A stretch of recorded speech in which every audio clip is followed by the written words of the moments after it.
Bonjour à tous, bienvenue à ce webinaire consacré aux nouveautés dans la dernière version publiée de Medra et à ce qui se passe à la MSSO. Je m'appelle François-Peter Longo, je suis médecin, je travaille avec donc la MSSO Medra, où je suis en charge en particulier de la version française de la terminologie et puis de la formation en français. Ce webinaire est prévu pour durer 1 heure. En fait, la présentation dure moins longtemps que ça, donc ça nous laissera du temps pour vos questions. Alors n'hésitez pas à poser à tout moment vos questions dans l'onglet questions du panel GoToWebinar.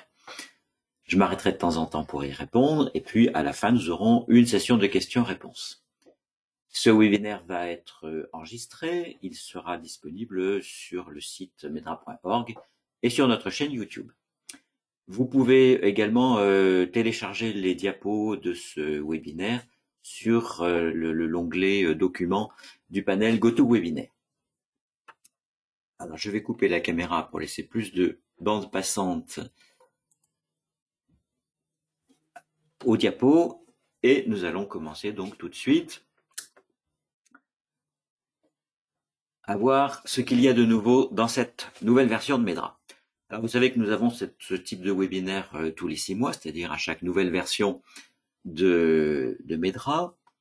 La version anglaise a été publiée le 1er mars, comme chaque année, et les traductions 15 jours plus tard, donc la traduction française a été publiée tout récemment, il y a un peu plus d'une semaine. Deux petites slides pour rappeler l'historique de Medra. Vous savez tous, bien sûr, que Medra, c'est un produit développé à l'initiative de l'ICH et que ce n'est pas l'ICH qui gère directement la terminologie, mais cette gestion, cette maintenance a été sous-traitée à une société de droit privé qui s'appelle une MSSO, Organisation de maintenance et de support. Cette MSSO reste placée sous la surveillance étroite de l'ICH, donc d'un comité constitué à part égale de représentants des autorités de santé et de l'industrie biopharmaceutique. Medra a été publié maintenant depuis plus de 20 ans. C'est une terminologie mature qui est utilisée dans plus de 125 pays maintenant. Et donc il y a maintenant travail en routine pour sa maintenance.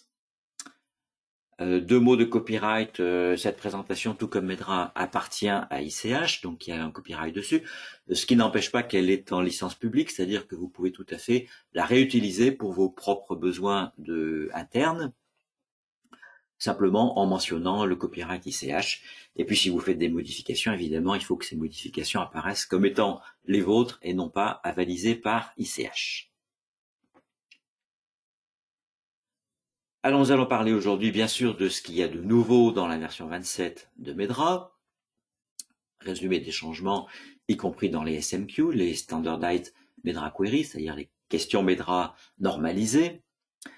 Nous allons parler de la maintenance proactive puisqu'il y a eu quelques changements dans Medra suite à des opérations de maintenance proactive que j'expliquerai. On fera le point sur les traductions de Medra publiées et en cours. Et on verra quelques changements qui ont été faits dans le document point à considérer, qui est donc le guide qui s'applique à tous les utilisateurs, à tous les codeurs qui utilisent Medra. Je vous parlerai des mappages, des mises en correspondance de Medra avec d'autres terminologies. Et on terminera avec un point sur les outils informatiques, quelques changements, et un rappel du panorama de la formation, des formations disponibles de Medra et des prochaines réunions utilisateurs. Alors, commençons par ce qui est de nouveau dans la terminologie. Donc, la nouvelle version a été publiée le 1er mars. C'est un changement, une version à changement complexe, c'est-à-dire que il y a des changements qui peuvent toucher la hiérarchie. Je vous rappelle que dans les changements qui interviennent 2 fois par an, sont divisés en changements complexes au mois de mars et changements simples au mois de septembre. En mois de septembre, les changements ne touchent pas la hiérarchie. Ils ne peuvent toucher que les niveaux PT et LLT. Alors pendant la période de 6 mois qui a précédé le gel des demandes, nous avons reçu 1582 demandes de changement, change request, ce qui est à peu près dans la moyenne habituelle, hein, c'est toujours de cet ordre de grandeur. Les changements qui portaient soit sur la terminologie elle-même, soit sur les SMQ. Dans ce chiffre, on ne compte pas les changements de traduction qui ont été demandés. Comme vous le savez, chaque demande de changement fait l'objet d'un examen par un groupe d'experts internationaux, d'experts médicaux internationaux. Et pour qu'un changement soit adopté, il doit y avoir un consensus dans ce groupe. Donc il y a très régulièrement des réunions de consensus à l'issue desquelles les changements sont approuvés ou rejetés, ou des compléments d'information peuvent être demandés aux demandeurs.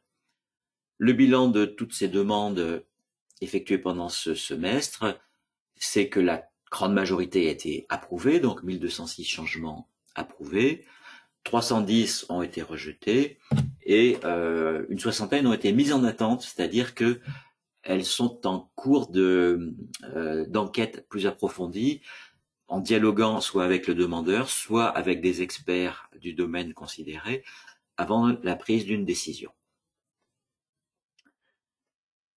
Les chiffres que je vais présenter dans les diapos suivantes, ça montre les nombres de changements qu'il y a eu par SOC entre la version 26.27.0 dans la version anglaise.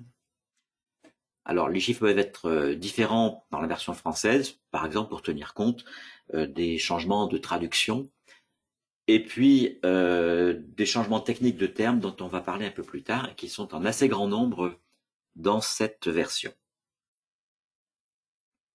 Je vous rappelle bien sûr que Medra évolue et s'améliore sans cesse, essentiellement grâce aux demandes que vous faites, que les utilisateurs font, puisque c'est vraiment ça le moteur pour ajouter des termes au fur et à mesure des progrès de la science médicale et au fur et à mesure que de nouveaux besoins de codage apparaissent.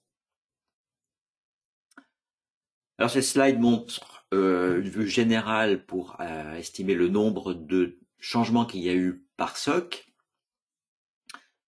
On voit que les SOC dans lesquels il y a eu le plus de changements, c'est comme d'habitude, je dirais, la SOC investigation, suivie par la SOC actes médicaux et chirurgicaux et affections congénitales familiales et génétiques, affections du système nerveux et lésions, intoxications et complications de l'intervention.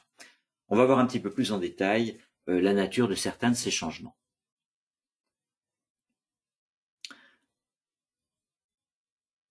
Alors commençons par les changements complexes qu'il y a eu, c'est-à-dire les changements dans la hiérarchie. Il n'y a pas eu de changement au niveau des SOC, ni au niveau des HLGT, les groupes de haut niveau. Il y a eu simplement un changement assez modeste au niveau des HLT. C'est-à-dire que le HLT, réaction au site d'application et d'installation, a été subdivisé en deux. Un HLT, réaction au site d'application, et un autre HLT spécifique au site d'installation.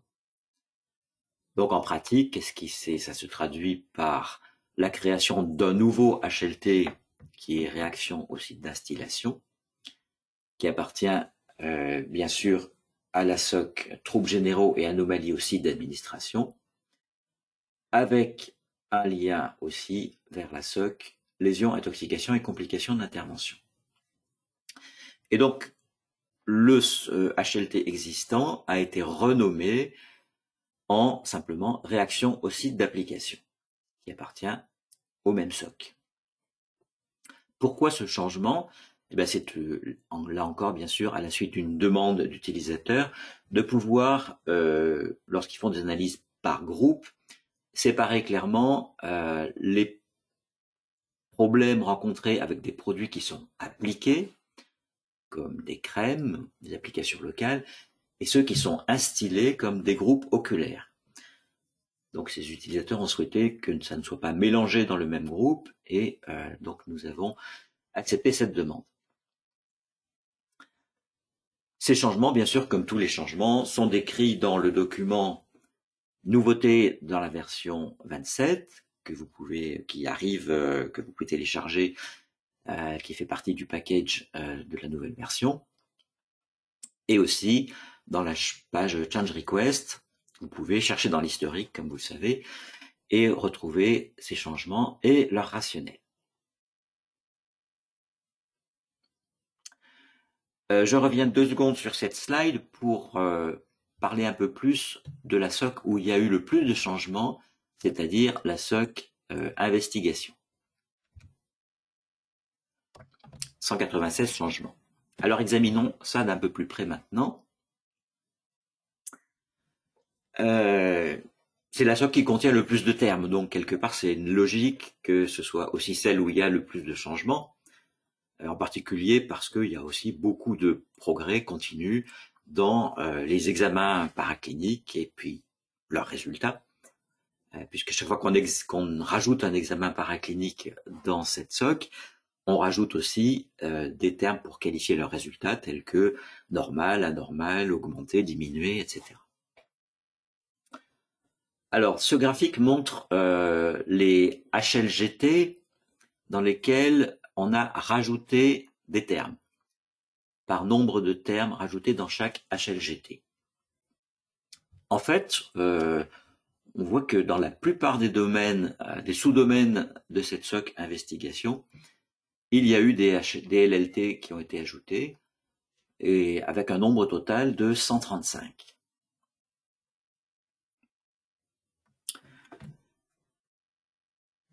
Il y a eu en particulier un bon nombre de LLT qui ont été ajoutés pour les techniques d'imagerie et leurs résultats.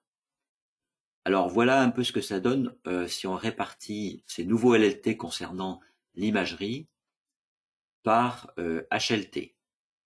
Donc on voit par exemple de l'imagerie gastro-intestinale, et il y a eu 8 nouveaux LLT, 8 nouveaux termes qui ont été ajoutés dans ce HLT. Donc ces nouveaux termes permettent bien sûr de coder de façon la plus spécifique possible ce type de données. Il y a eu aussi un bon nombre de nouveaux termes liés à l'immunité. Alors liés à l'immunité, que ce soit par des liens primaires ou par des liens secondaires. On voit ici leur répartition aussi par HLT. Alors dans la partie droite, ceux qui sont en bleu, c'est les termes qui sont liés à la SOC, affection du système immunitaire, par un lien secondaire.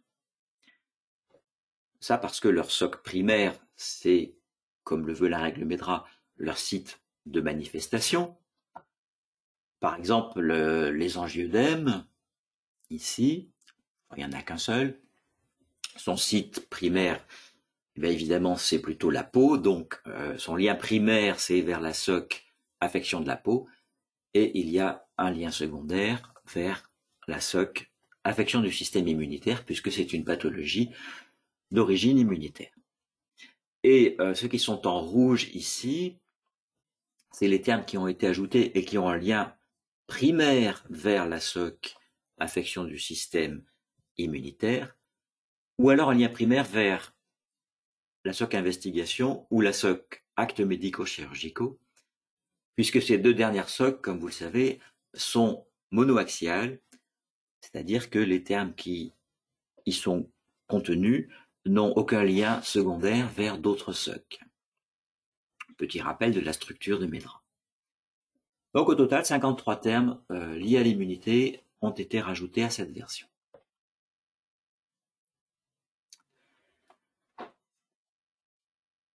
Il y a eu quelques changements dans les erreurs médicamenteuses. Alors vous savez que c'est un sujet qui est toujours très important du point de vue des autorités, parce que c'est un vrai problème de santé publique. Donc les autorités de santé souhaitent toujours, pour analyser de la façon la plus fine possible tous les rapports d'erreurs médicamenteuses, de façon bien sûr à pouvoir prendre des mesures correctives et des mesures préventives sur ce problème de santé publique. Donc il y a eu des ajouts dans le HLT erreurs médicamenteuses, erreurs et problèmes d'utilisation de produits non classifiés ailleurs. NCA, ça veut dire non classifiés ailleurs. En particulier, il y a eu sous le PT circonstances et informations susceptibles de mener à une erreur médicamenteuse, l'ajout de nouveaux LLT. Alors ce PT, avec ce long libellé, il sert à coder les cas d'erreur potentielle. C'est-à-dire, typiquement, quelqu'un nous rapporte ou rapporte à une entreprise qu'il y a 2 noms de médicaments qui se ressemblent beaucoup et que ça pourrait entraîner des erreurs. Donc c'est des cas où il n'y a pas eu une erreur commise ou constatée, mais c'est une erreur potentielle, c'est un risque identifié. Donc, comme vous l'indiquent les consignes de codage dans les points à considérer, cela doit être codé comme étant une erreur potentielle, et bien sûr pas comme une erreur réelle, et pour cela, on utilise ce PT, circonstance ou information susceptible de mener à une erreur médicamenteuse. Alors à la demande d'utilisateurs, on a augmenté la granularité des LLT qui sont sous ce PT, de façon à pouvoir décrire plus spécifiquement le type d'erreur entraînée par ce risque. Alors donc on a créé le LLT, risque d'erreur médicamenteuse de type erreur de dose. Si quelque chose suggère qu'il risque d'avoir des confusions de dose, risque d'erreur médicamenteuse de type erreur de médicament, par exemple si 2 médicaments ont un nom qui se ressemble ou un conditionnement qui se ressemble, et enfin risque d'erreur médicamenteuse de type erreur de voie d'administration, par exemple si c'est pas très clair, si un produit doit être injecté ou si c'est des ampoules buvables.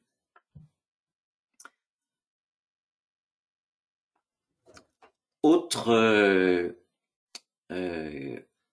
ajout de spécificité dans ce domaine des erreurs médicamenteuses, dans le HLT, erreur et problème de surveillance du produit, le monitorage des produits après l'administration. Donc là aussi, on a augmenté le détail codable des problèmes qui peuvent être liés au suivi médicamenteux non pratiqué, avec l'ajout de LLT spécifiques aux organes qui doivent être surveillés. Par exemple, si un produit est connu comme étant à risque hépatotoxique, bien sûr, le résumé des caractéristiques du produit peut recommander un certain type de surveillance hépatique avec une périodicité. Et si cette surveillance n'est pas faite correctement, ça constitue une erreur médicamenteuse. Donc, pour pouvoir coder finement ce type d'erreur médicamenteuse, on a rajouté des LLT de type surveillance des fonctions hépatiques indiquées dans le document de référence non effectué.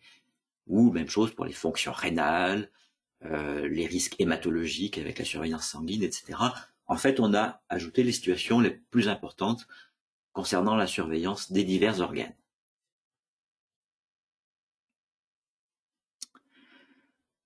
Bien, d'une façon générale, comme je vous l'ai dit, MEDRA est une terminologie qui s'efforce de suivre au maximum, s'adapter en permanence aux progrès et aux connaissances médicales.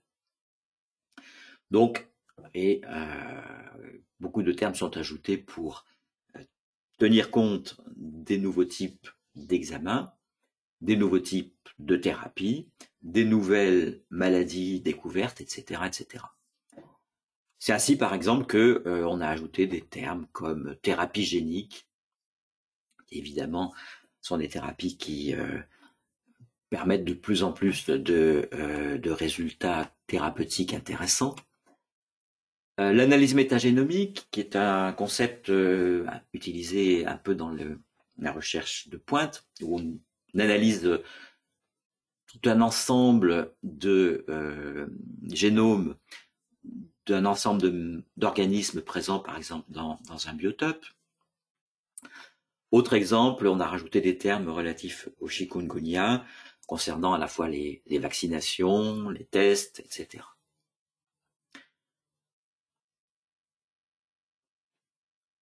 Un terme a été ajouté dont je voulais vous parler un petit peu, c'est le terme, le PT, femmes non susceptibles de procréer.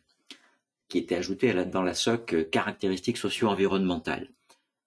Alors ce nouveau PT, en fait, correspond à un critère d'inclusion-exclusion extrêmement fréquent dans les études cliniques, comme vous le savez, et il nous a été demandé de l'ajouter comme un terme MEDRA, à la fois pour pouvoir coder éventuellement des populations incluses dans les essais cliniques, et au-delà de ça, pour pouvoir éventuellement servir dans les analyses de population, par sous-groupe par exemple, lorsqu'on analyse des résultats sur une population.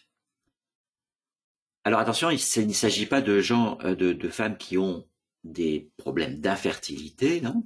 Donc c'est à bien distinguer des concepts d'infertilité qui sont dans la SOC, affection des organes de reproduction et du sein. Il s'agit vraiment des femmes qui ne sont pas susceptibles de devenir enceintes. Ça peut être pour des raisons diverses, soit en raison de leur âge, en raison d'une ablation de l'utérus, par exemple, etc., etc. Alors, il est donc classé dans la SOC catégorie caractéristiques socio-environnementales. Je vous rappelle que cette SOC contient des termes qui ne sont pas destinés a priori à être utilisés pour coder en particulier des événements indésirables, bien sûr, quoique ils peuvent parfois, selon les PTC, être ajoutés à la description et au codage d'un événement indésirable de façon à capturer un contexte pertinent, par exemple fumeur ou personne handicapée, ou etc.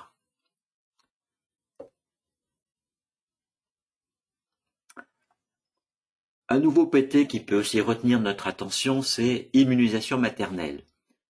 Alors, il s'agit des actes où on a immunisé une maman en fin de grossesse, généralement dans le 3e trimestre, une femme enceinte au 3e trimestre, dans le but thérapeutique de prévenir, de protéger le fœtus puis le nouveau-né d'une pathologie. Donc en fait c'est un vaccin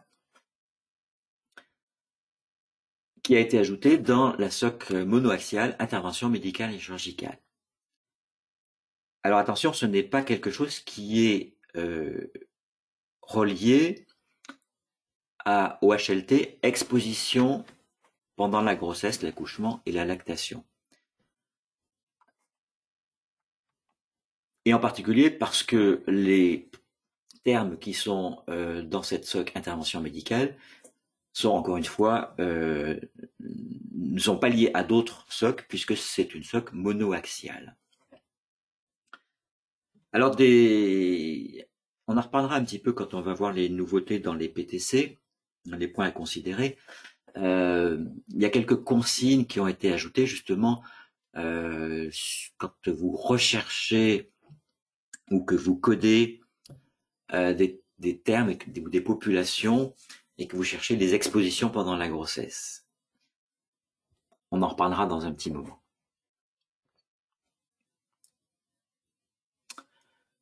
Voilà les quelques coups de projecteur qu'on voulait mettre sur les nouveaux termes MEDRA dans la terminologie elle-même.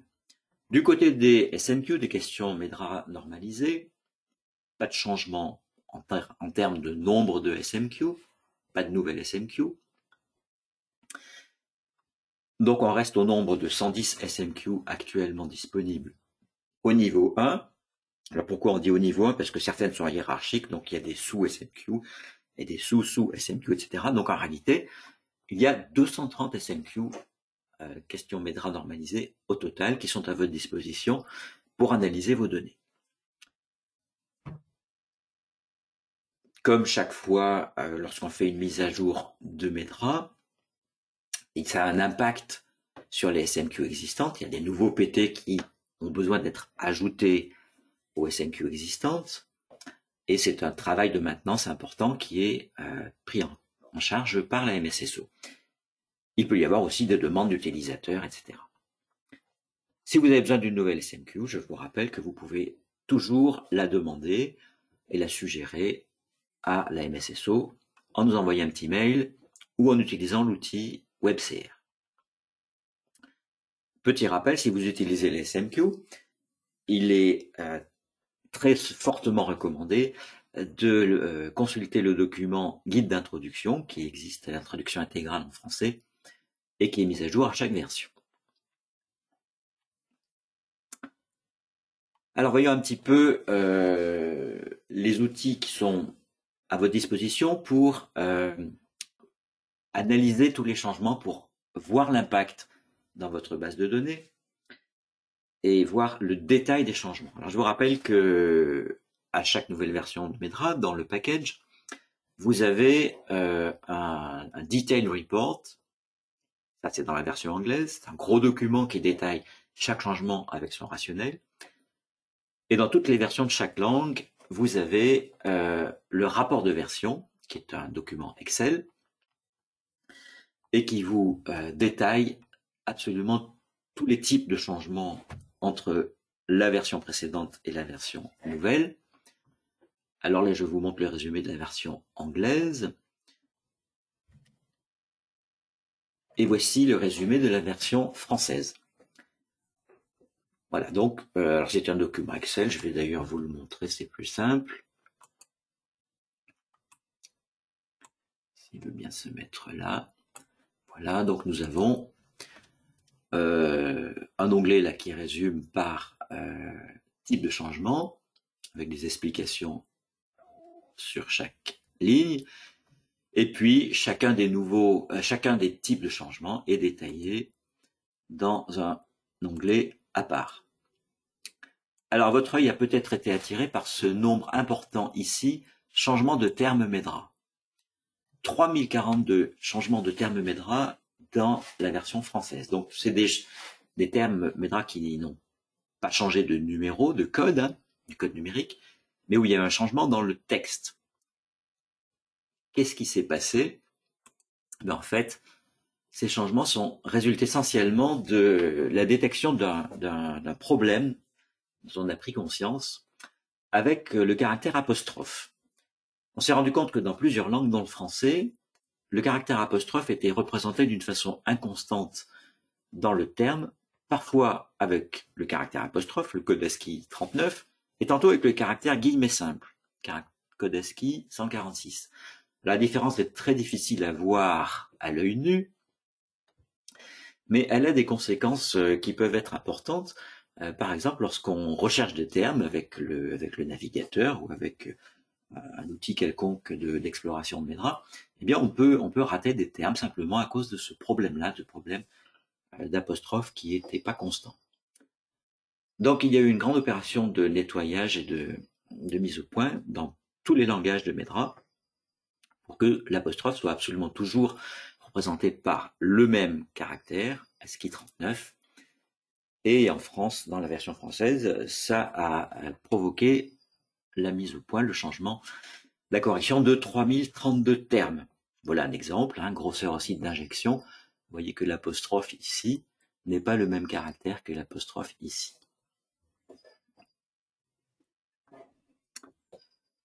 Je regarde si des questions sont arrivées. Je n'en vois pas, donc je continue. Et je vous rappelle que vous pouvez poser des questions à tout moment par l'onglet questions.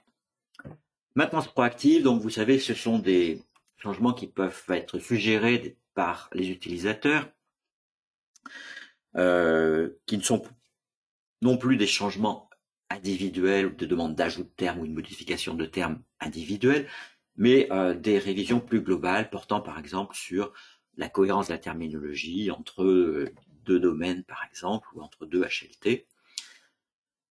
Donc n'hésitez pas, si vous voyez ce type d'incohérence, à nous les signaler pour qu'on essaye de rendre toujours la terminologie la plus cohérente possible. Alors il y a eu une demande qui a été reçue pendant la période de demande de cette nouvelle version qui concernait l'oncologie et en particulier le lien des termes du HLT complications et urgences oncologiques. Alors, c'était un peu complexe, je ne veux pas trop rentrer dans les détails, mais en fait, il y avait une certaine incohérence entre ce HLT et un autre HLT voisin sur l'application de la règle. On place les termes on choisit, si vous voulez, le lien primaire vers la SOC qui représente le site de manifestation. Donc pour appliquer cette règle de façon cohérente entre différents domaines oncologiques proches, on a modifié le lien primaire de 5 termes que vous voyez ici, donc qui sont des complications oncologiques. Et qui donc maintenant non plus comme SOC primaire la SOC des tumeurs, mais la SOC correspondant au site de manifestation. Il garde bien sûr un lien secondaire vers la SOC tumeur. Un petit point sur les traductions de MEDRA. Les traductions de MEDRA, un certain nombre sont toujours en cours. À ce jour, MEDRA est disponible dans 21 langues différentes. Une des dernières publiées, ça a été le finnois. D'autres traductions sont activement en cours et certaines autres viennent d'être commencées. Alors, la plupart des langues européennes dont la traduction est en cours ou récente résultent en fait d'une initiative de l'espace économique européen dans le cadre de le partage de prescriptions électroniques, l'information sur les médicaments par voie électronique. Et donc, pour cela, il y avait besoin que MEDRA soit disponible dans toutes ces langues-là pour que les résumés des caractéristiques soient disponibles dans toutes les langues de l'espace économique européen. Qu'est-ce qui s'est passé du côté des points à considérer, donc ces documents qui constituent la référence, les conventions de codage universel pour toutes les personnes qui codent avec MEDRA. Alors, le premier des points, vous savez qu'il y a 2 documents points à considérer. Il y a celui pour le codage, qui s'appelle MEDRA Term Selection, et l'autre pour l'analyse des données. Celui pour le codage a connu quelques changements que je vais expliquer. Premier changement, donc, on en a parlé un petit peu avec ce nouveau PT sur l'exposition pendant la grossesse et l'allaitement. Donc, il y a quelques explications et quelques conseils qui ont été ajoutés dans les PTC pour chercher en particulier tous les termes pertinents concernant les expositions pendant la grossesse et l'allaitement. Comme je vous l'ai dit, certains ne sont pas dans le HLT du même nom, et il faut savoir aller le chercher ailleurs. Et donc, les PTC maintenant vous donnent quelques directives pour vous aider dans cette tâche. J'ai oublié de vous dire que, et je reviens sur la slide précédente pour ça, il peut être très important pour vous de pouvoir identifier très vite et très facilement quels changements il y a eu dans les PTC. Et c'est pour ça qu'on met à votre disposition systématiquement un document qui s'appelle redlined, c'est-à-dire où toutes les corrections sont identifiées comme vous le voyez ici. En particulier, si vos conventions internes sont basées sur les PTC, ce qui est une très bonne chose, eh bien, ça vous permet de voir rapidement ce qui a changé et si ça a un impact sur vos conventions internes. Deuxième changement, sur les erreurs médicamenteuses, exposition accidentelle et exposition professionnelle. Ici, il y a eu une petite clarification dans la définition de ce qu'on appelle erreur médicamenteuse. C'est-à-dire que dans le cadre de MEDRA, on ne peut parler d'erreur médicamenteuse si l'anomalie d'utilisation était intentionnelle. On ne parle d'erreur médicamenteuse que si c'était accidentel. Par exemple, si un patient a pris 2 fois plus de produits que prescrit parce que il voulait que ce soit plus efficace, ce n'est pas une erreur médicamenteuse parce que c'est intentionnel.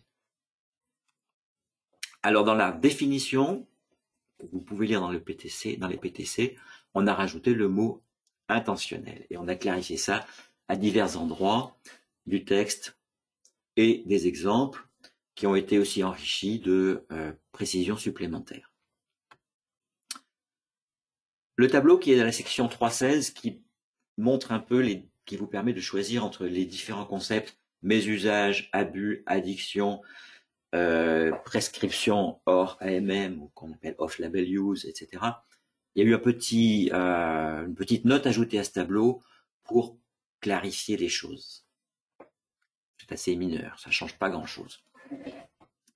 Par contre, dans la section 3.27, utilisation non conforme aux documents de référence, ce grand vocable en français traduisant le concept en anglais de off-label use, et il y a eu un changement qui peut être assez significatif pour les activités des codeurs. Il y a une recommandation qui a été ajoutée.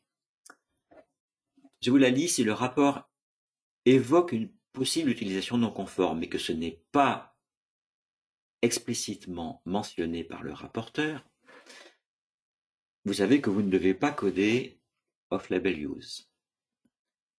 Par contre, il est conseillé, et c'est ce qui est nouveau, d'essayer d'obtenir une confirmation auprès du rapporteur, savoir si il confirme ou pas qu'il y a eu un off-label use, une utilisation non conforme au document de référence. Et on rappelle que, en l'absence d'une telle confirmation, le codeur ne doit pas coder avec un PT appartenant à un PT du type off-label use. C'est très important, les autorités de santé sont très regardantes là-dessus. Et c'est elles qui insistent que pour ce soit des règles définies de cette façon dans les PTC.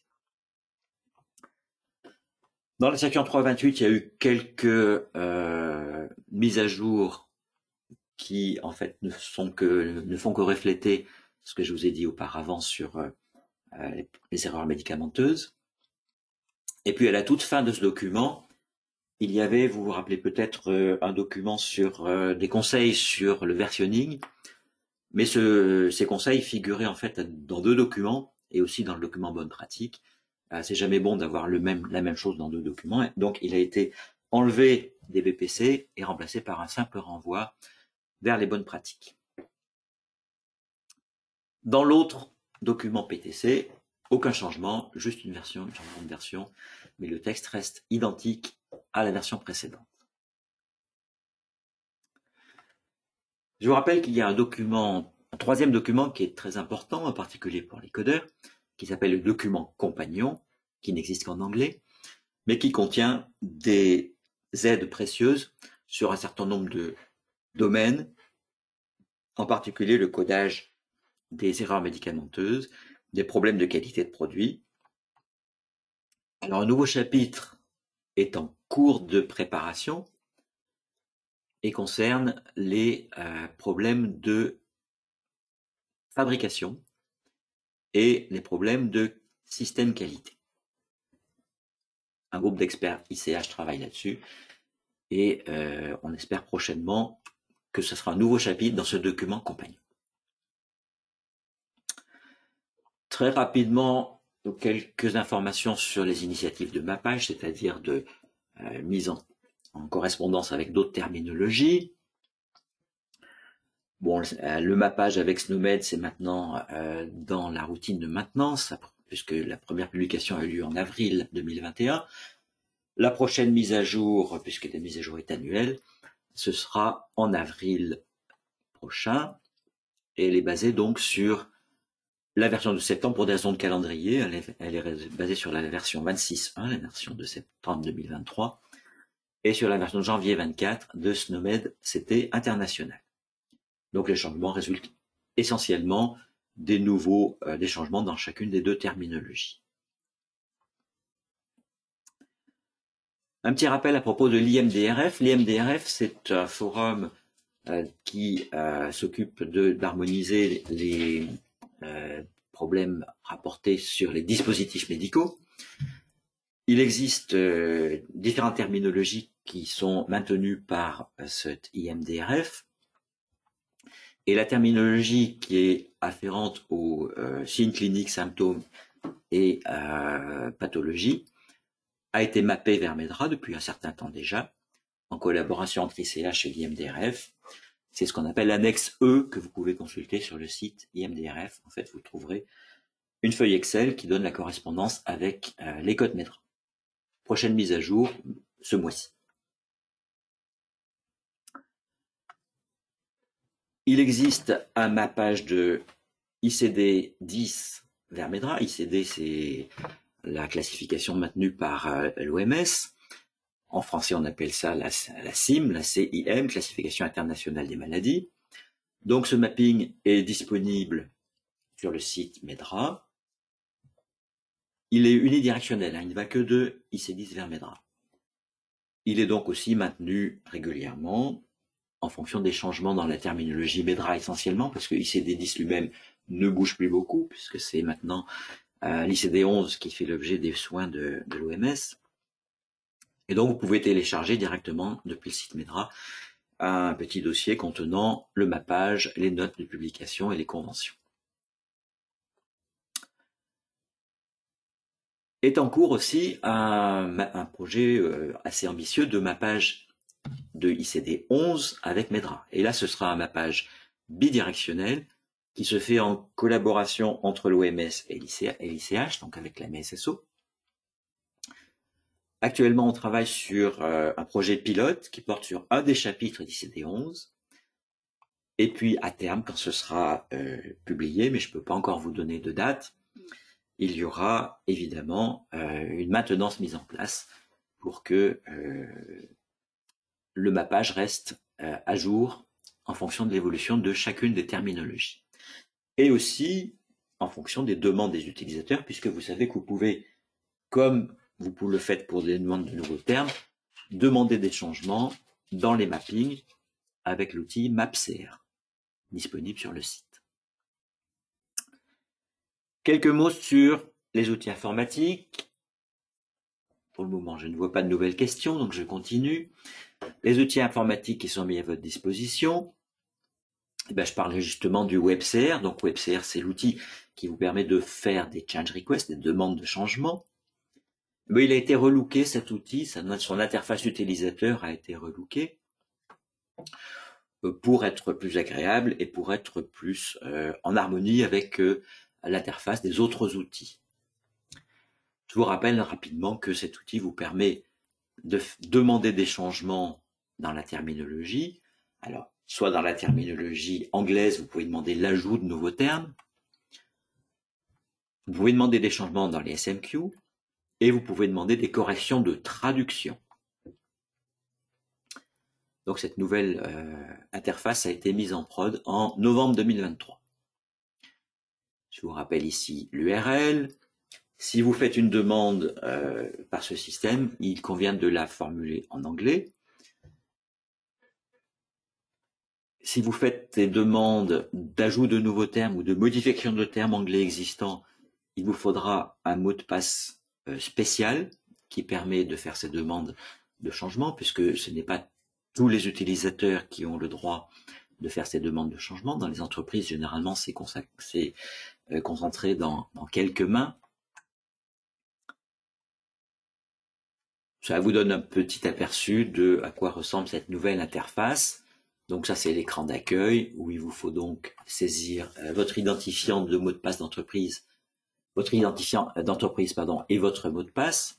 Alors, si c'est pour une demande de traduction, de changement dans les traductions, d'amélioration d'une traduction, le mot de passe usuel de MEDRA suffit.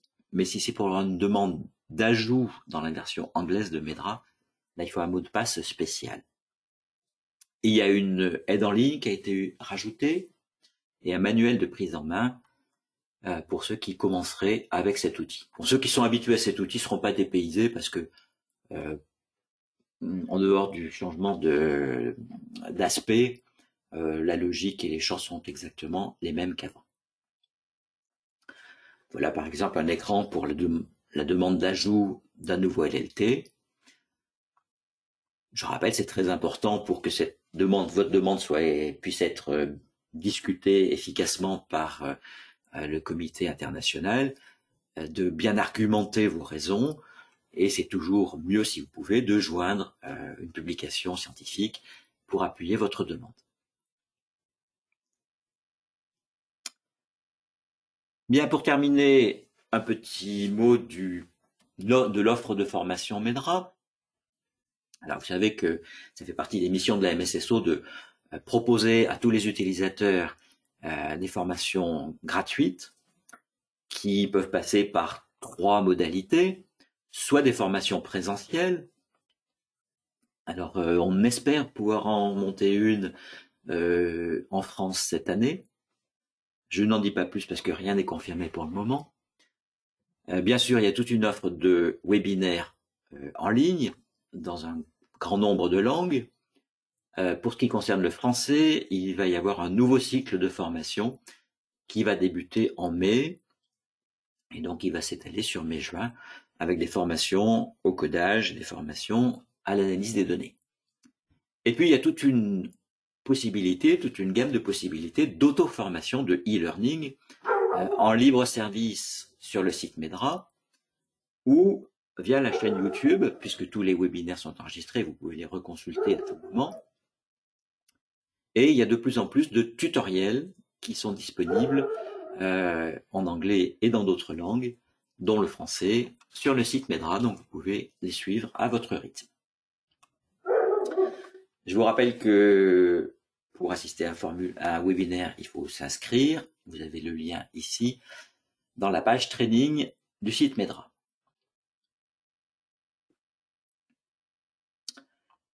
Quelques nouveautés, il y a une jolie petite vidéo de 5-6 minutes qui a été mise en ligne et qui présente de façon très internationale les missions et la vision de la MSSO. Donc vous pouvez voir ça sur la page d'accueil de Medra et sur la chaîne YouTube aussi.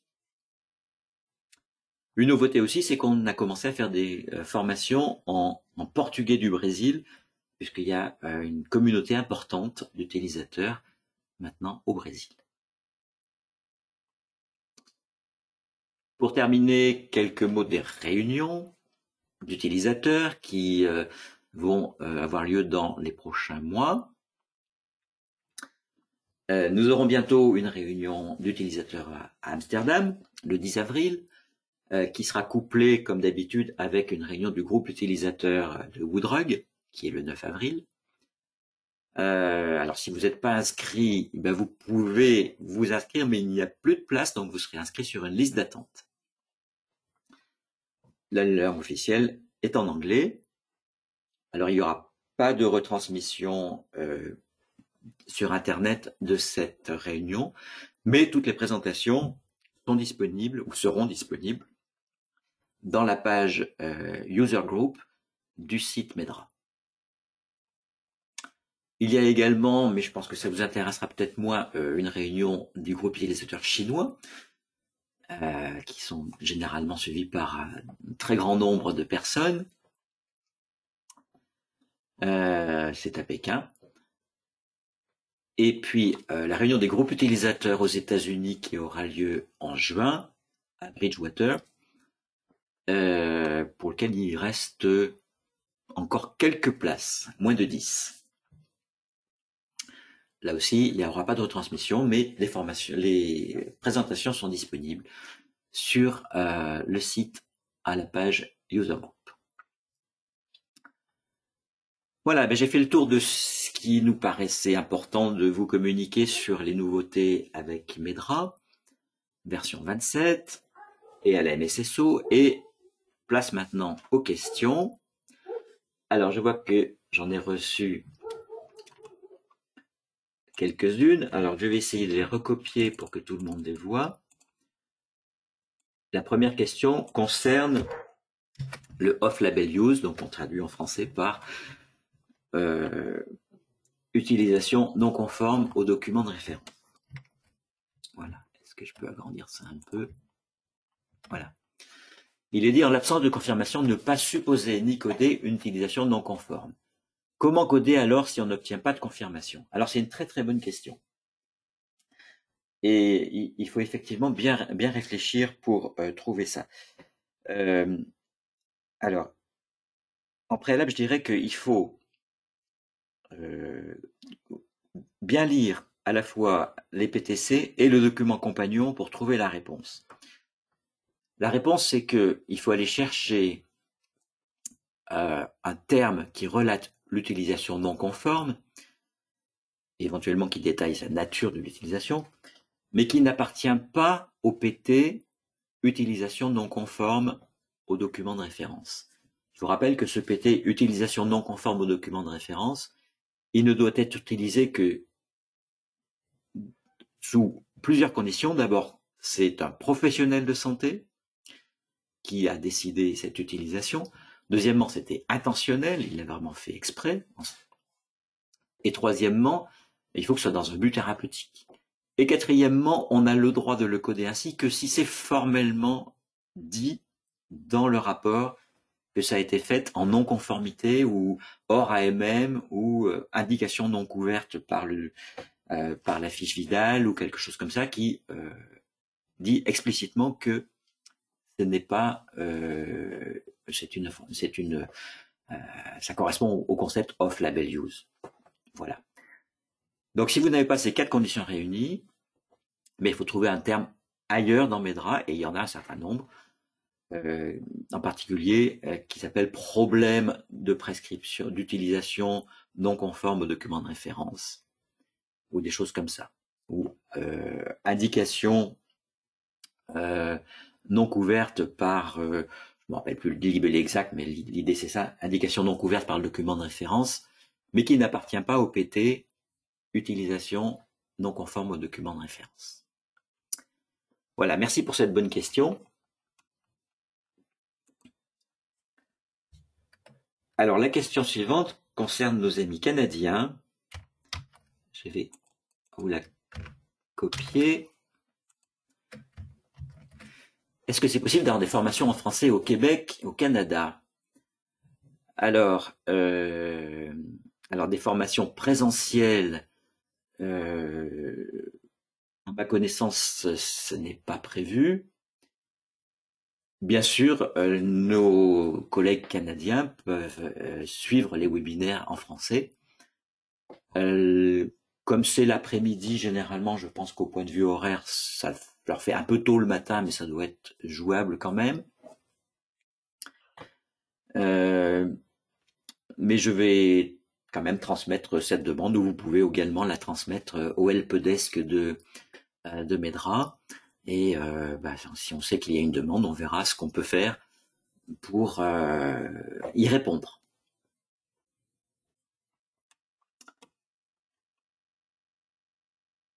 Voilà. Je ne vois pas d'autres questions pour le moment.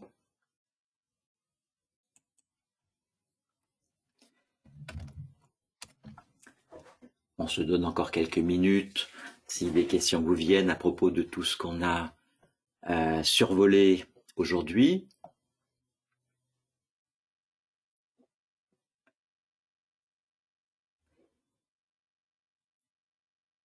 Bien. Eh bien, écoutez, je ne vois pas arriver d'autres questions. Donc, il me reste à vous remercier pour votre intérêt pour MEDRA et pour les nouveautés dans MEDRA. Et puis, à vous souhaiter une bonne fin de journée et puis un bon week-end. À bientôt. Au revoir.